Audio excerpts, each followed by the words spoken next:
కమ్మటి తెలుగు కథలకు స్వాగతం. ఈరోజు మనం చెప్పుకోబోయే కథ భార్యాభర్తల మధ్య కండిషన్లో. కథ మొదలు పెడతాం. పెళ్లి కోసం పెట్టిన సెలవులన్నీ పూర్తి కావడంతో తప్పనిసరి పరిస్థితుల్లో ఉదయ్ ఆఫీస్కి రావాల్సి వచ్చింది. వచ్చి రాగానే కొత్త కాపురం ఎలా ఉంది అంటూ తోటి ఉద్యోగులందరూ ఆట పట్టించారు. సమాధానం చెప్పలేక సిగ్గుపడిపోయాడు ఉదయ్.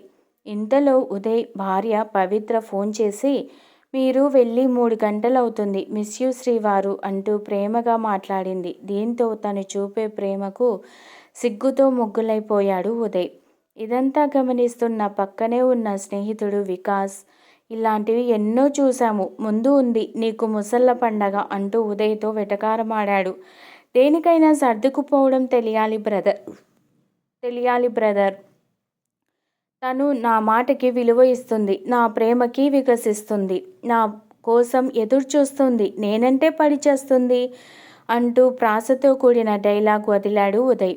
4 రోజులు ఆగు, అప్పుడు నేల మీదకి వస్తావు అంటూ ఉదయ్కు వెంటనే చురుక అంటించాడు వికాస్. ఓ 10 రోజులు తరువాత ఉదయ్ నిజంగానే చాలా డల్గా ఉండటం చూసి, బ్రదర్ ఏమైంది అని అడిగాడు వికాస్. నువ్వు 4 రోజులు అన్నావు, కానీ 10 రోజులకే మా ఆవిడ పెట్టిన కండిషన్లో చిక్కుకున్నాను.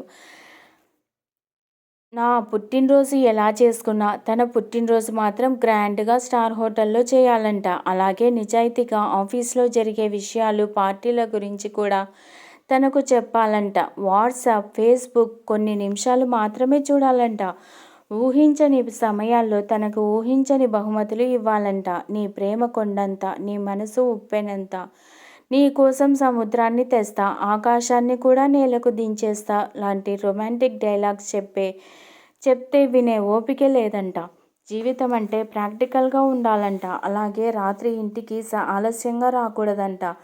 ఒకవేళ వచ్చినా సరైన రీజన్ ఇవ్వాలట. అలాగే ఇంటికి తన ఫ్రెండ్స్ రావచ్చంట, కానీ నా ఫ్రెండ్స్ రాకూడదంట అంటూ వాపోయాడు. అరే ఉదయ్, ఇవి కండిషన్లు కాదు, నీ భార్యాభర్తల మధ్య అనుబంధం నూరేళ్లు కలకల్లాడడానికి చేసే ప్రయోగం అన్నాడు వికాస్.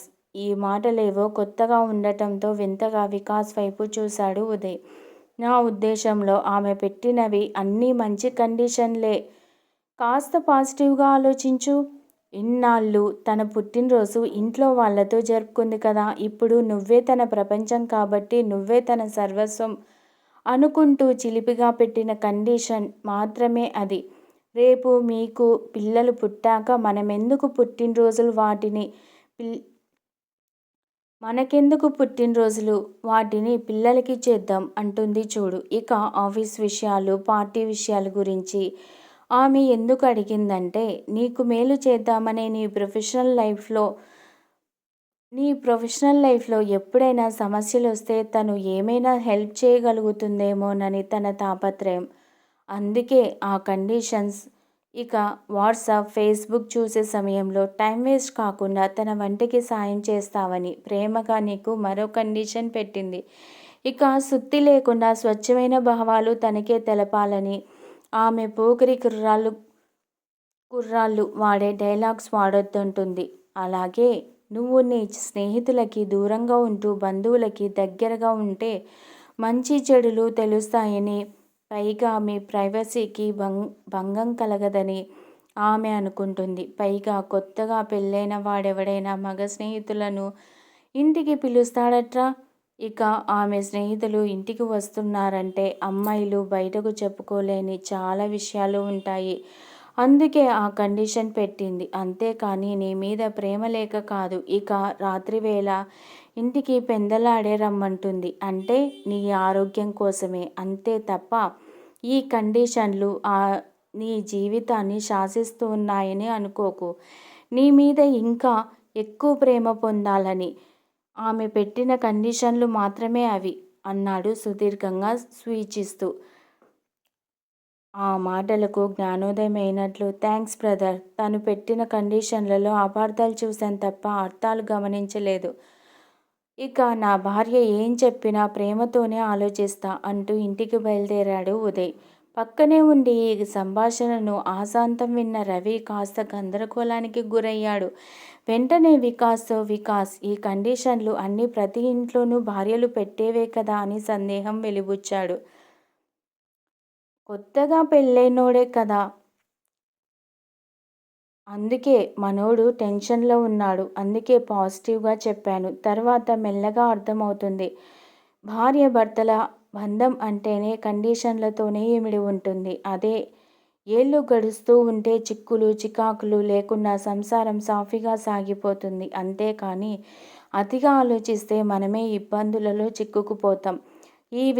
ఏ విషయాన్నైనా ఆలుమగలు ఇద్దరూ అర్థం చేసుకోవడంలోనే ఉంది. లేకపోతే నిరాశ, నిస్పృహలు, ఫిర్యాదులు, నిందించుకోవడాలు, తిట్టుకోవడాలు, వీటితోనే జీవితం తెల్లారిపోతుంది. అలా జరగకుండా ఉండాలంటే కండిషన్లపై కంట్రోల్ ఉండటం ఒక్కటే మార్గం అన్నాడు.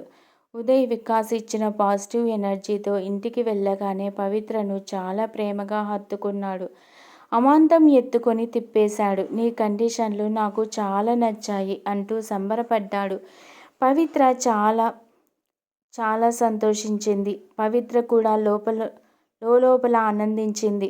పవిత్ర, నీ కండిషన్లు అన్నీ సూపర్గా ఉన్నాయి, భలే బాగున్నాయి, నాకు తెగ నచ్చేశాయి.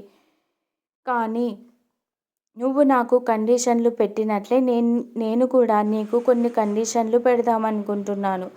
నేను ఎప్పటికీ నీవాడిగానే ఉండాలి కదా మరి అంటూ తన అభిప్రాయాన్ని బయటపెట్టాడు. నా మీద నువ్వు ఎప్పటికీ తరిగిపోని ప్రేమను వెన్నలా కురిపించాలి. అలాగే నీ పైన నా ప్రేమ తరిగిపోకుండా ఉండాలంటే నువ్వు సగంలో మానేసిన చదువును పూర్తి చేసేసి నాతో సమానమైపోవాలి. ఇక నుండి చదువంటే ఇంట్రెస్ట్ లేదు అని నువ్వు అనడం కుదరదు. అలాగే నువ్వు అడిగిన ఎల్సీడీ టీవీ ఖచ్చితంగా కొనిస్తా. కానీ రోజు అదే టీవీలో వచ్చే వంటల ప్రోగ్రామ్స్ చూసి ఇంచుమించు అలా కాకపోయినా ఇంకా బాగా చేసేసి నాకు వడ్డించాలి. ఇక నా జీతం మొత్తం నీ చేతిలో పెట్టేస్తా. కానీ నెల చివర్లో ఖర్చు వివరాలు మొత్తం తప్పులు లేకుండా టకటకా చెప్పేయాలి. అలాగే అనవసర ఖర్చులకు నువ్వే బాధ్యత వహించాలి. అలాగే నాకు దేవుడంటే ఎంత భక్తో నీకు తెలుసు కదా. అందుకే ప్రతిరోజు ఉదయాన్నే నాతో కలిసి నువ్వు గుడికి వచ్చేయాలి. అప్పుడప్పుడు పొర్లు దండాలు కూడా పెట్టాలి సుమా. అలాగే నాకు సంఘసేవ అంటే ఎంతో ఇష్టమని నీకు తెలుసు కదా. సాయంత్రం వీధిలో ఉన్న పిల్లలకి నాతో పాటు నువ్వు కూడా ట్యూషన్ చెప్పాలి. ఈ కండిషన్లు అన్నీ నిజాయితీతో కూడుకున్నవే కదా అన్నాడు ఉదయ్. ఉదయ్ చెప్పిన కండిషన్లకి ఏం చెయ్యాలో తెలియక బిగ్గమొహం పెట్టింది పవిత్ర. అమ్మో, అప్పుడు మళ్ళీ ఈయన కోసం డిగ్రీ పుస్తకాలు మొత్తం బయటకు తీయాలా? అలాగే రోజు గుడికి రమ్మంటాడు ఏమిటి? ఇక పొర్లు దండాల తలుచుకుంటేనే ఏదోలా ఉంది. ఇక వంట సంగతి, పెళ్ళికి ముందు వంట రాకపోయినా వంట సూపర్గా చేస్తానని మాట ఇచ్చేశా. ఇప్పుడు టీవీ ప్రోగ్రామ్స్లోని వంటలన్నీ నాతోనే ఈయన వండిస్తాడేమో. అలాగే జీతం మొత్తం నాకు ఇచ్చేస్తానని అంటాడేమిటి? నా బ్యూటీ పార్లర్, స్పా ఖర్చులే నెలకి తడిపి మోపెడవుతుంటాయి. వచ్చే నెల నుండి వేస్ట్ ఖర్చులని అవి మానేయమంటాడా? ఇక నాకే చదువు తిన్నగా రాదు, నన్ను ట్యూషన్ టీచర్ని చేస్తాడేమిటి అంటూ పైకి నవ్వుతున్న లోపల ఆలోచనలో పడిపోయింది ఆ కొత్త కోడలు పిల్ల. మొత్తానికి వికాస్ చెప్పిన మాటలు ఉదయ్కి ఈ విధంగా పనికొచ్చాయన్నమాట. ఆ మాటలలోని పాజిటివిటీని మరో రకంగా అర్థం చేసుకున్న ఉదయ్ తన స్టైల్లో భార్యను కండిషన్లతో ముంచెత్తాడు. ఆలుమగలు ఇద్దరు కండిషన్లు పెట్టుకోవచ్చు, కానీ అందులో నిజాయితీ ఉంటేనే ప్రేమ, ఆప్యాయతలు అనేవి వారి జీవితాన్ని పరిపూర్ణం చేస్తాయని భావించి పవిత్రతతో కూడా తన మనసులో మాటను కండిషన్ల రూపం బయటపెట్టాడు ఉదయ్. ఇక ముందు జరగబోయేది ఏంటో ఎవరు ఊహించలేని పరిణామం. ఎవరి కండిషన్లు ఇంతవరకు వర్కౌట్ అవుతాయో ఆ కాలమే సాక్ష్యం. ఈ కథ మీకు నచ్చినట్లయితే ప్లీజ్ లైక్ చేయండి, షేర్ చేయండి. కమ్మటి తెలుగు కథల ఛానల్ను సబ్స్క్రైబ్ చేయండి. Thank you very much.